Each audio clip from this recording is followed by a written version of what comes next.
শিক্ষার্থীরা আসসালামু আলাইকুম।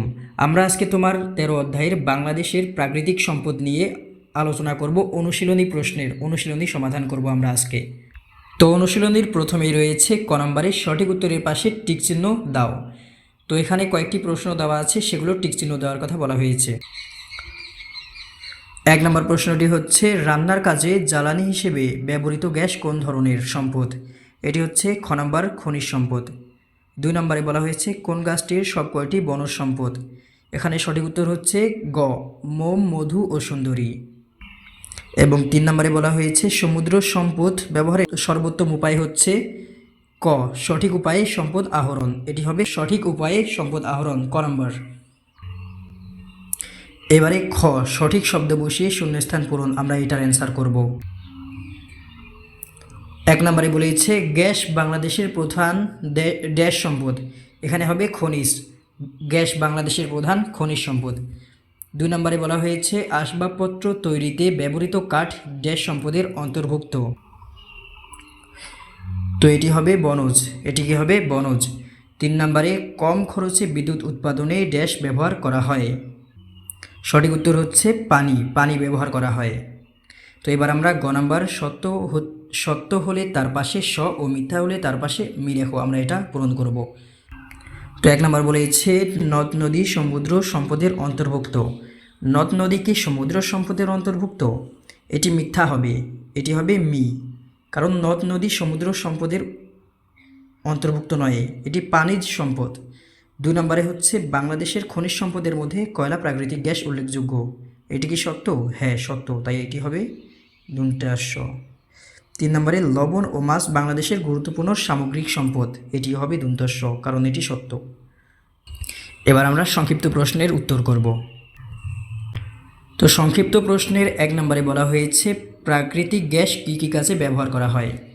এর উত্তর হচ্ছে প্রাকৃতিক গ্যাস বিভিন্ন শিল্প প্রতিষ্ঠানে এবং বিদ্যুৎ উৎপাদনে জ্বালানি হিসেবে ব্যবহার করা হয়। এছাড়া সার শিল্পে কাঁচামাল হিসেবেও প্রাকৃতিক গ্যাস ব্যবহার করা হয়। প্রশ্ন 2, বাংলাদেশের প্রধান গ্যাস ক্ষেত্র কোথায় অবস্থিত? এর উত্তর হচ্ছে বাংলাদেশের সিলেট, সুনামগঞ্জ, হবিগঞ্জ, ব্রাহ্মণবাড়িয়া, কুমিল্লা, চট্টগ্রাম, ভোলা, নরসিংদী ও গাজীপুর জেলায় প্রধান গ্যাস ক্ষেত্রগুলো অবস্থিত। প্রশ্ন 3, বনজ সম্পদের মধ্যে বন্যপ্রাণী কেন গুরুত্বপূর্ণ? এর উত্তর হচ্ছে প্রাকৃতিক ভারসাম্য রক্ষা, খাদ্য শৃঙ্খল বজায় এবং পরিবেশগত স্থায়িত্বে অবদান রাখায় বনজ সম্পদের মধ্যে বন্যপ্রাণী গুরুত্বপূর্ণ। প্রশ্ন 4, নদীর পানি কি কি কাজে ব্যবহৃত হয়?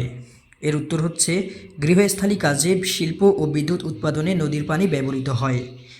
এছাড়া মাছের বসবাস ছাড়াও কৃষিকাজে নদীর পানি ব্যবহার করে উৎপাদন বৃদ্ধি করা যায়। পাশাপাশি মালামাল পরিবহনেও নদীর পানি বা নদীপথ ব্যবহার করা হয়। এবার আমরা বর্ণনামূলক প্রশ্নের উত্তর করব। তো বর্ণনামূলক প্রশ্নে প্রথমে রয়েছে 1 নম্বর বনজ সম্পদের গুরুত্ব লেখো। উত্তর, বনজ সম্পদের গুরুত্ব অপরিসীম। বনের বৃক্ষ হতে আমরা কাঠ পাই, আর সে কাঠ ঘরবাড়ি, আসবাবপত্র, নৌযান তৈরি এবং জ্বালানি হিসেবে ব্যবহার করা হয়। এ কারণে ঘরবাড়ি নির্মাণ, আসবাবপত্র তৈরিসহ দৈনন্দিন জীবনের নানা প্রয়োজনে বনজ সম্পদের গুরুত্ব অনেক। খাদ্য আহরণেও বনজ সম্পদ বিশেষ গুরুত্বের দাবিদার, কারণ বন থেকে প্রাপ্ত ফলমূল, মধু ইত্যাদি আমরা খাদ্য হিসেবে গ্রহণ করি।